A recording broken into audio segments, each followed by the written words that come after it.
Oui, bonjour, bonsoir mes chers frères, mes chers compatriotes. Les amis de la voix du Kivu, la voix des sans-voix, toujours au service du peuple. Et nous allons le 3 juillet 2025. Lobby Zalaki Santa commémoration, Eron Abisso, Emery Patrice Lumumba, le 2 juillet. Alors, continuons sur la situation sécuritaire dans la région, dans la province du Sud Kivu et celle du Nord Kivu.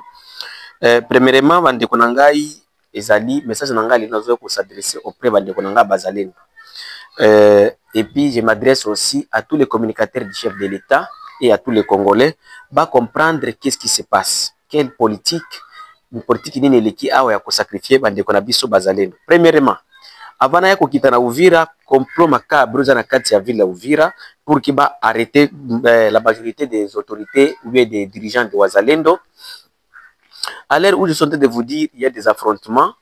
Bandeko Nabiso Bazalendo dans la province de Nord Kivu, dans le territoire à Lubero, précisément dans le 4e groupement de Ngulo, dans le village ou dans la localité de Muholo, de Muhola Pito, et Muhola, Vulinda et Ngovole, Bitumba Ezali, depuis le matin, les FARDC et les UPDF de l'Ouganda, donc l'armée ougandaise, ils ont attaqué les positions de Wazalendo. Et à l'heure où je suis en train de vous dire, il y a même un camp militaire, une position de Wazalendo au niveau du pont Moussoussa. Ezali au pont Moussoussa aux autres de vers Mwangi, Batu Euti Kotumbama, na Moi Awakaka, na Moi Awakaka, vers 10 heures déjà, Batu Baki déjà position wana, ba militaire ya UPDF, donc ya Uganda, ba militaire ya FARDC, Batu Baki position wana ya Bazalendo.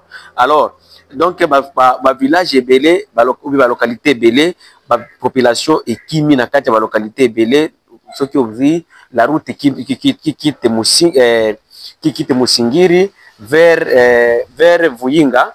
Beaucoup de villages ont été vidés par leur population, dont village Yangulo, Maboya, Kivuga, Mabambi, Kalundu et autres petites localités. Alors, nous condamnons ça et nous appelons la population congolaise et tous les Wazalendo d'être unis. Parce que avant Boula et Banda, ma patande et bimakanakati ya likolo. Et le Kotozo Kokama Bandeko. Le gouvernement na biso ya Congo, donc le gouvernement de Félix Tshisekedi, va se rallier na Rwanda, na Uganda pour exterminer Bazalendo. Retenez bien ce que je suis en train de vous dire. À Uvira, nous savons tous que non, Bazalendo de Basalaka front pour que F23 FC Balikate, mais nous sommes sacrifiés par notre gouvernement suite au pourparler de Doha. Donc, les gouvernements et les M23, ils se sont coalisés, ils vont se coaliser pour les exterminer. Et pour arriver à l'extermination de nos Wazalendo, il y a des fortes accusations qui ont déjà éléquées na kati ya Uvira Awa pour que les dirigeants de Wazalendo, la majorité des Wazalendo, bazala arrêter. Et tout ça, le général Yakutumba se sent être épargné, mais il est aussi parmi les gens qui sont sur la liste.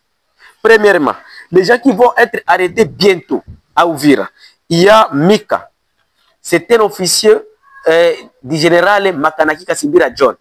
Mika, liste na izali na kati, il y a Demiap na Kinshasa déjà, c'est là que Kinshasa va préciser information na kati ya Demiap.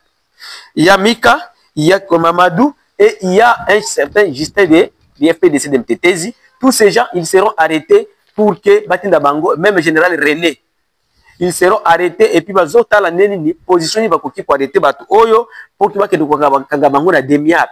Avec leur arrestation, c'est dans les troupes oyo ou bien troupes na bango ba kozala affaibli parce que ces gens ici, c'est bien eux qui sont là pour diriger la résistance, pour diriger ces enfants qui sont en train de résister contre la progression de l'ennemi vers les Katanga. Alors, selon nos câbles, au niveau de la Demiap, même le général Yakutumba, Azana Katia va viser Yakulubaki Bakangaye et les autorités des FARDC à Uvira, ils sont bel et bien informés, même le gouvernement provincial. Mais bazoko talanda sikoyo stratégie ni bakokanga bango. Bande konanga bazaleni. Tofungula miso, tofungule macho. Ma disposition zote za kutufunga na kutukamata zishakamatiwa Kinshasa. Mujue tulisaidia mutu lakini president de republique anatulipa monnaie de singe na bamingi kati yetu batakufa. Niko nasema benye mimi najua na benye niko navyo sure. Narudia mulingala juu Kinshasa basiki. Tuwe president na kweko musalo yake anatufataka la voix du Kivu ajue kina watu wanajua benye niko napanga. Il y a ceci. Pour le moment, FARDC va planifier des gens pour que va conclure l'accord na bango oyo basalaki pour que va conclure l'accord na bango basalaki entre bango na États-Unis selon les conditions na Uganda na Rwanda ezali faut ba neutraliser bazalendo et musala wana ba pesi yango et pas gouvernement congolais et puis gouvernement congolais ba yoko mona ke premièrement pour que musala wana etambola malamu ya ko neutraliser ba diriger bazalendo il faut d'abord ba arrêter ba autorité donc ba tête ya bazalendo. Et même le général Koutumba est parmi les gens qui seront bientôt arrêtés à Kinshasa. Bakubanda ko interpeller moko. Il y a l'un des babanda ko benga déjà na Kinshasa. Je n'allais pas citer son nom. Babanda ko benga na Kinshasa amata avion nani na Bujumbura. Après avoir ko avion na Bujumbura kanga photo na ye, tango kanga photo na ye, mais ils allaient na Kinshasa parce que tango kokomba na aéroport bala moko ba sécuriser yo. Mais il a été soufflé par d'autres généraux au sein de l'armée. Koyate. Eza bazoya sabi koyo kusala évaluation mais eza évaluation te. Mais bazoya ko bakanga bino. Alors, aujourd'hui lelo oyo bande ko nangai. Tozo mona trahison oyo eti koleka. Oyo zo koleka. Biso to bundeli mboka mais gouvernement yo kofuta biso monnaie de singe. Yango ni nekoki kosala keno toza la pe mayele. Eloko na koyebisa bino. Je n'allais pas vous dire d'aller se rallier à l'ennemi, vous na M23, vous d'être FARDC, vous salaboy. Je ne dis pas ça. Mais je vous appelle seulement d'être prudent. Mutuna mutu azala mayele. Parce que ceux qui bozu mayele te bande konanga bazalen tokosila. Parce que je sais que toutes les informations na zouaka de gauche à droite na pesa kabina ngona litoi de bouche à l'oreille. Na soki na yoko lo baboy na média ezala kapo ba congolais nyo pe ba yeba. Parce que lobby, bakoya ko changer version. Non, il a été tué à cause de ceci. Il a été tué à cause de ceci. Non, ce n'est pas ça. Les Wazalendo seront neutralisés selon les accords des États-Unis pour que mixage entre les FARDC et la ARC, si c'est ARC, Armée révolutionnaire congolais de M23 FC, basala nandenge ya bien. Donc, le Bazalendo n'est pas compté d'être inclus dans leurs soi-disant accords ou bien leurs compromis. Et il faut qu'on neutralise les Bazalendo. Il y a des gens qui sont en train d'être utilisés chez Ouvir. Oh, tous ces généraux-là, vous pensez que le FARDC Balingio, Basaliboy, Bandeko, Balingi Binote, Balingi Bakangande biso nyonso baboma pour que au moins le gouvernement est-ce que bon le gouvernement va renforcer à Uvira côté de militaire bien à Uvira mais M23 zo renforcer déjà côté militaire na nani na Bukavu bato wana de bakoya ko occuper espace nyonso tozali biso to kubetama to kokindela banzamba biso bazalendo to komatazi bangomba nde to banda ko vivre nde plan ezali wana. Alors esengi ke tozala vigila to fungola miso mutu na mutu azala ekenge donc miso polele parce que le plan ezawana ezali pona bonheur na biso te. Na lobby message nanga na koki kotinda pas chef de l'État. Son excellence monsieur le chef de l'État. To lobby merci.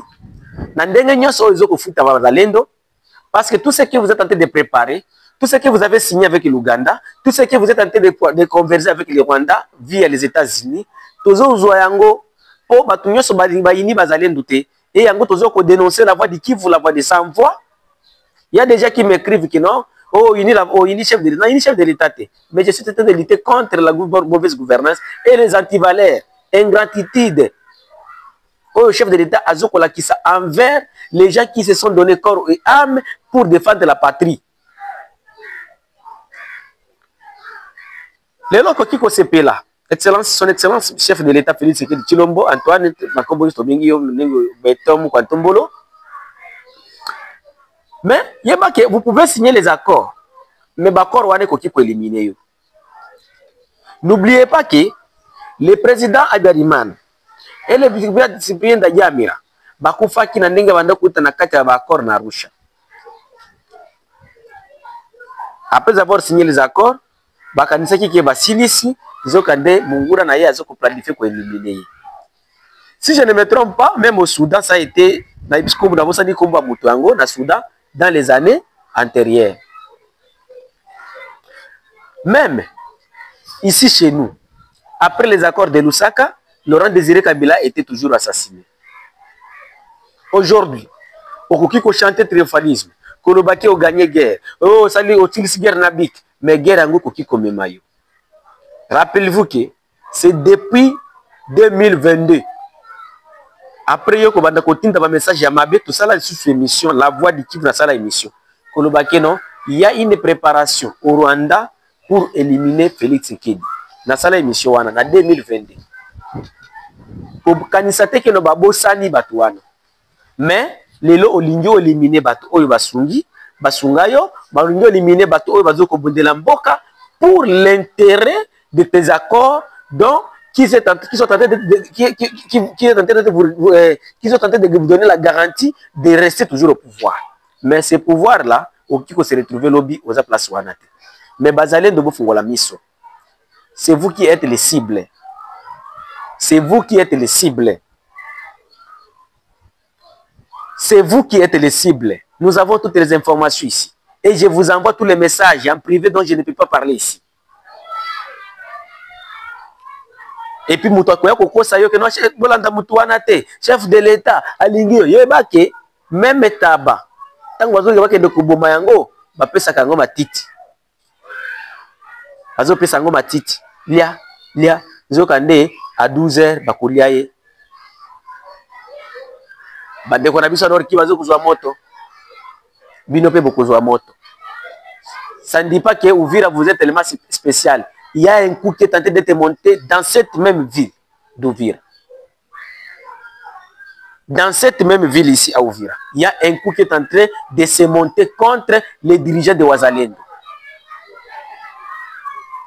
Et ce qui est organisé, c'est que Bukuta, Okokufa Pamba, Okokende, Okokufa Pamba. Kinshasa, Bazoko Valère T.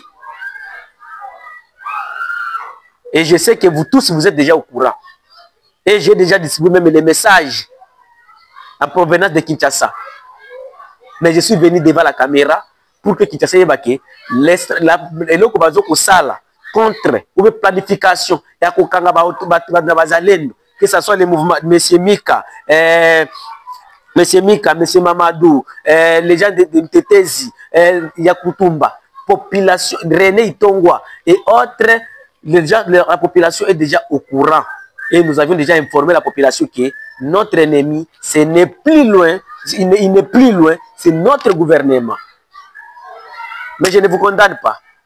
Vous nous avez dit dès le début que dans la politique, il n'y a pas d'amitié éternelle, mais ce sont des intérêts. Comme vous avez vu que à partir de vos accords, c'est là où il y a l'intérêt pour que vous puissiez sacrifier votre frère. Ok, le Wazalendo, bo Sibir, Kaka, Bondim. Mais, message nanga, ezali, bozwa conscience déjà, bozala ekenge. Mais je vous ai donné même les noms des gens qui ont commis des gens à Kinshasa pour que babenga bango na ndela mayele bakende kokanga bango. Ebele akoloba nazana ngote, mais na ebisibino ebele to koloba na ndenge ya kuzu. Ndelo komoko na kokiko ya ko ebisabino bandeko nangai. Alors, j'aimerais aussi lancer un message auprès de mon frère Jean-Jacques Elakani, le vice-gouverneur. Vérité. Vous êtes membre de l'IDPS, mais vous êtes d'abord enfant de cette partie du pays. Au lieu que sa population, au lieu que sa bande de résistant, que non, il y a ceci, il y a ceci, il y a sa population vérité. Et c'est pourquoi la population de Baraka, ils vous ont posé même des questions. Des histoires que vous les avez promis que Nathan vous avez la campagne 15%. Biso IDPS, sur le pouvoir Namboka Oyo. Après 2 semaines, le Congo a changé jusqu'à présent. Courant, tout coupé Sabino, 30 000 rétrocessions à Bukavu. Tout ça, il n'y a rien. Les lois Oyo, bon kaka, bon sacrifier kaka bazalen. Message nanga na tindi anglo pa Congolais nyoso. C'est après avoir informé les dirigeants de Wazalendo, ma plan macabre, ils ont se préparer sur la table pour éliminer Bango physiquement et les traquer. Mais je vais terminer pour vous dire que non, dans le territoire de Lubero, dans la province de Nord Kivu, aujourd'hui, à l'heure où je suis en train de vous donner cette émission, il y a des affrontements parce que nous sommes à 11h heure locale, donc heure d'Uvira, il est 10h à Kinshasa. À niveau il y a Lubero, il y a des affrontements pour le moment. Donc, la coalition FPDC, FARDC et UPDF, Bazalendo, Bangonde Bakenai pour attaquer ma position. Il y a Bazalendo, la voix du Kivu, la voix des sans-voix. Au Kivu, Kosunga Mediana, la voix du Kivu, $1, $2 dans le numéro de stoppé. Tolobina, nous merci. Il y a un compatriote qui nous a envoyé $12. Vraiment, Tolobi, merci Mingi. Na Ndenge, Osungi Mediana Bino, na Medo Mediana, la voix du Kivu. Numéro de Chazawana, il y a plus de 143. 85 880 8330 donc bozo komona ezali numéro ya Orange Man odi osunga biso $1 $2 et kosala kimusana biso ekende liboso. Merci.